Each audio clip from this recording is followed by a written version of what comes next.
Today we're making my sourdough pistachio white chocolate scones in the shape of a shamrock for St. Patrick's Feast Day. This recipe is really simple and easy. These scones are beginner friendly. Let's go make them.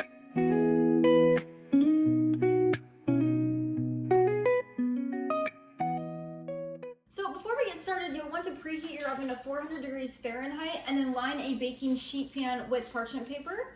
And then you'll need a mixing bowl where we'll add in 2 cups of all-purpose flour. I like to use an organic unbleached, but you can use any. Half of a cup of pure granulated cane sugar.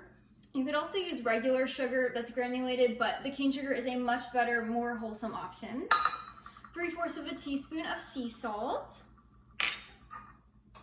And 1 teaspoon of baking powder. And then we're just gonna use a bread whisk or a spoon to mix this together. You just wanna evenly combine all those ingredients that are dry. And then we'll grab half of a cup or 8 tablespoons of salted stick butter. This has to be cold. You do not want to use margarine or room temperature butter. So we're just gonna grate that in. If you do not have a large hold cheese grater or box grater, you can just cut this into cubes, use a fork to press it into your flour mixture until it's pea-sized pieces, and then that works just fine. This is just a much easier way to cut the butter into our dry mixture. When I first started making sourdough scones and developing sourdough scone recipes, I was trying to find ways to make scone recipes so much easier and more simple because, like I always thought, scones were hard, but they are not at all. So my recipes are super easy, they're simple, they have basic instructions and little shortcuts like this one. Now once you have your butter grated in here, you're just gonna stir it into your flour mixture. You might have to break it up a little bit if it's kind of clumped together. You just want all these pieces of butter to be evenly distributed and coated with flour. That way they're throughout the dough. This is what makes sourdough scones or any scones flaky and buttery and so delicious. Now once your butter is evenly distributed, we'll add in half of a cup of white chocolate chips. You can use organic or a clean option if you would like to eliminate additives. And then we're also gonna add in half of a cup of chopped up pistachios. Now I like to get roasted salted pistachios in a shell at Costco, and then I take the shell off and then I chop them up roughly here on our cutting board, and that's how I get these chopped pieces. So I just like to run my knife through them. So we'll add in half of a cup of diced pistachios. And then you want to use your spoon or bread whisk to mix this together. So once those pieces are all covered with flour and distributed, we'll add in half of a cup of milk. I like to use whole milk, but you can use any. Half of a cup of sourdough discard. Now my sourdough discard is pretty thick, so if you have a thinner starter, then it might be a little more wet, which I'll show you how to fix here in a bit. Next, we'll add in 1 teaspoon of pure vanilla extract. I don't recommend the imitation kind just because it's not natural and it's not as wholesome as the pure, plus this tastes a lot better. And then we'll add in 1 large egg. Now we'll just use our bread whisk or spoon to combine. I love making scones. They're so good and easy and yummy, and they taste amazing reheated in the oven. They get all crispy and delicious. My husband absolutely loves scones, and these have become a fan favorite in our house lately. So I think we'll be making these more than just for St. Patrick's Day. If you have a little bit of excess on the bottom, don't worry about it. Now, if your dough this is a little bit tacky, but it's not necessarily sticking everywhere. If yours is more sticky, that just means your sourdough starter was more hydrated than mine. So to fix that, just add a few extra tablespoons of flour to your dough. If your dough is really dry and not coming together, that just means your starter is less hydrated than mine. To fix that, you can just add a few extra tablespoons of milk to your dough and it should make it a lot better.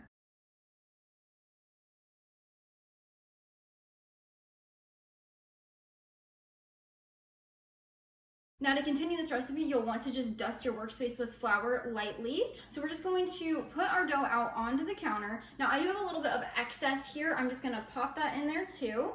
And then we're gonna use our hands to knead this for about 10 to 15 seconds. And if you do have a little bit of excess flour, it's gonna help bring that together. Now that we've kneaded our dough, I'm just gonna sprinkle a little flour down, a little extra on the side, and then we're gonna use our hands to press this out into about a 1-inch slab. So make sure there's flour on the bottom. We're just gonna push this down here. Now, if you don't wanna cut your scones into shamrock shapes, you can also just turn this into a 1-inch round disc and then cut it like a pie into 8 slices, and then you'll have regular sourdough scones. When you've got it patted out into a 1-inch slab, you're gonna grab a medium-sized shamrock-shaped cookie cutter. Now, this I just got got off of Amazon. You can make them a lot bigger or smaller. Just know that the bake time will vary. So this is a medium-sized one. And we're just gonna dust this with flour. You do not want it to stick.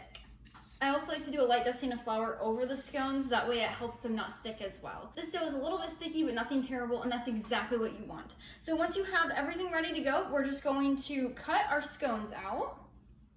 Whenever you're cutting these out, I like to move it around a lot, just because there's a lot of pieces to this, and then I gently push it out of the cutter. If the shamrock tail falls off, just kind of get it out and re-adhere it to your scone. That's common just because it's such a small little section.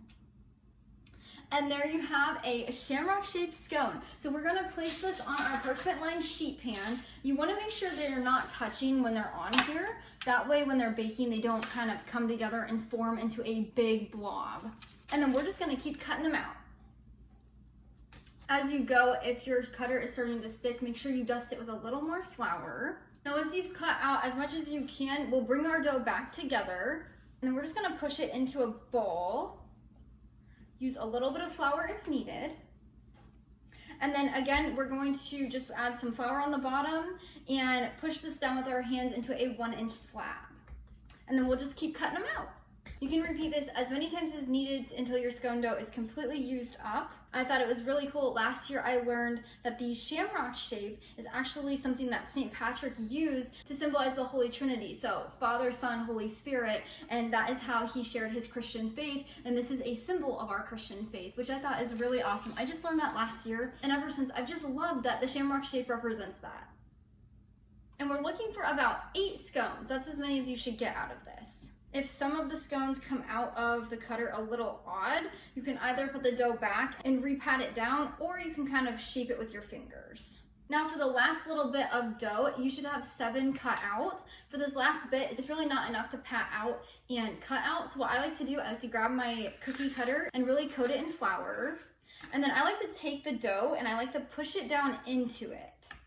So rather than cutting the last one out, we are shaping it by pushing the excess dough in. If you want to do this, you're more than welcome, or you don't have to. This is just what I like to do to use up all that extra. Now, as the dough gets warm and the butter starts to melt, the more we mess with it, the more sticky it will get. So if you're figuring out that it's a little sticky, that's completely normal and okay. Just add a little extra flour. So the last one looks just like this, and I'll pop it out and pop it on the sheet tray. Now that we've cut out all of our scones, we have to put them in the freezer for 10 to 15 minutes so they hold their shape while baking. Do not skip this step and don't put them in the fridge. The fridge will not do the chilling job as good as the freezer. So I'm gonna go pop these in the freezer for about 10 to 15 minutes. Now that our scones have been in the freezer for about 10 to 15 minutes, we're gonna bake them at 400 degrees Fahrenheit for 20 to 24 minutes until they're golden brown and fully baked. When they come out of the oven, they'll look just like this, and then you'll want to grab the parchment paper and transfer them onto a wire cooling rack. Just like that. And that is how you make my sourdough pistachio white chocolate scones shaped like shamrocks. But as you can see, they're pretty much the same shamrock shape. Of course, they're gonna move a little bit just because they're baking, but they look and smell amazing. Now let's give it a quick try. Oh yeah. They're so good. They're perfectly sweetened, they're light and flaky, you get the little bit of nuttiness from the pistachio. The white chocolate adds such a fun flavor in there. These are so good. You can serve these for St. Patrick's Feast Day, or you could serve them in a regular shape any time of the year, or if you want to do shamrock in July or August or September, you're more than welcome to do that as well. Today we're having these for lunch with a little bit of bacon on the side. I cannot wait. You can find the link to my full written recipe linked down in the description below. That'll take you over to my blog where you can print and save at any time. If you would like another fun and unique sourdough scone recipe that's really easy, I highly recommend checking out my sourdough derby pie scones. They are so good. They're walnuts and chocolate chips. They're amazing. But until next time, go love your family and serve God one recipe at a time.